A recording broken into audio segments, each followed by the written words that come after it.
Assalamualaikum warahmatullahi wabarakatuh. Halo Sobat NU Online, kali ini dengan saya Dr. Ita dan kita akan membahas tentang saraf kejepit. Karena banyak sekali dari Sobat NU Online yang ternyata mengalami saraf kejepit.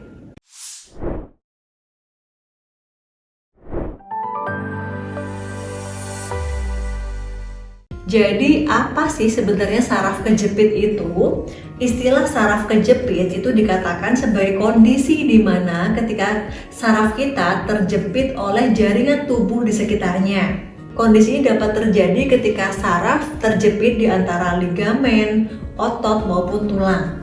Jadi ketika Anda mengalami saraf terjepit, tubuh kita akan mengirimkan sinyal berupa rasa nyeri yang sangat luar biasa. Dan kita tentunya jangan sampai mengabaikan rasa nyeri ini, segera mencari penanganan yang terbaik dan secepatnya supaya kerusakan sarafnya tidak semakin berat.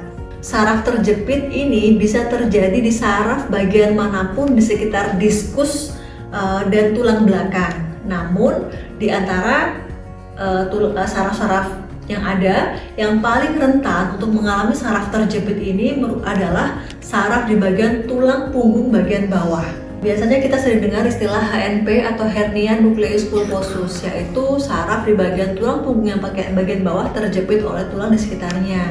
Nah, seringkali kalau terjadi saraf yang terjepit, maka gejala pertama yang kita rasakan adalah nyeri di bagian saraf tersebut. Dan tidak menutup kemungkinan seiring berjalannya waktu, nyeri yang ada akan menyebar ke daerah bagian tubuh yang lain yang dipersarafi oleh saraf tersebut. Ada beberapa faktor yang memicu terjadinya saraf terjepit atau HNP ini. Yang pertama adalah penuaan atau aging.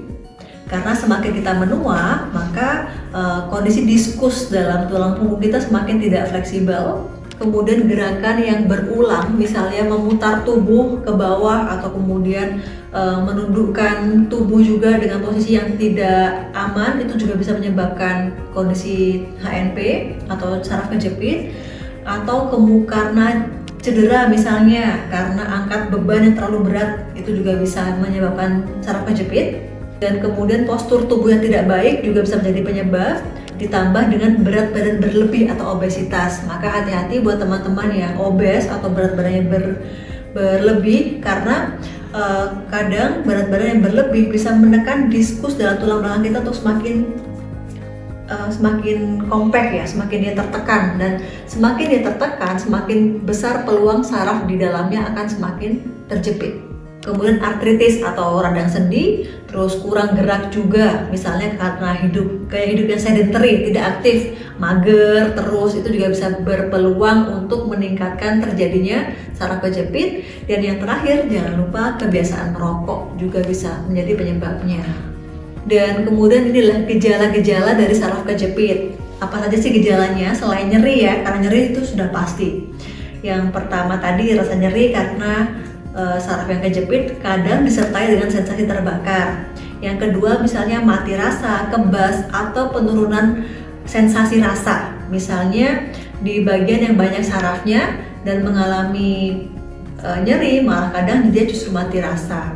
Kemudian kesemutan, kelemahan otot, misalnya yang kejepit saraf di leher, maka kadang kita akan kesulitan untuk mengangkat otot tangan, begitu ya, karena otot tangan dipersarafi oleh saraf di bagian leher, misalnya seperti itu.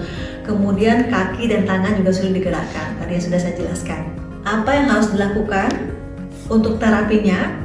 Yang pertama, kalau Sobat NU Online mengalami saraf kejepit, pastikan segera memeriksakan diri ke dokter supaya dokter bisa segera mendiagnosis dan menentukan bagaimana terapinya.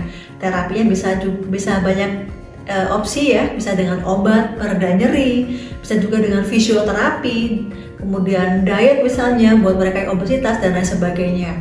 Terapi pada saraf terjepit memang kadang membutuhkan waktu yang lama dan kesabaran. Namun jika tidak ditelateni, maka justru khawatirnya saraf kejepit yang kita rasakan bisa semakin parah dan berbahaya.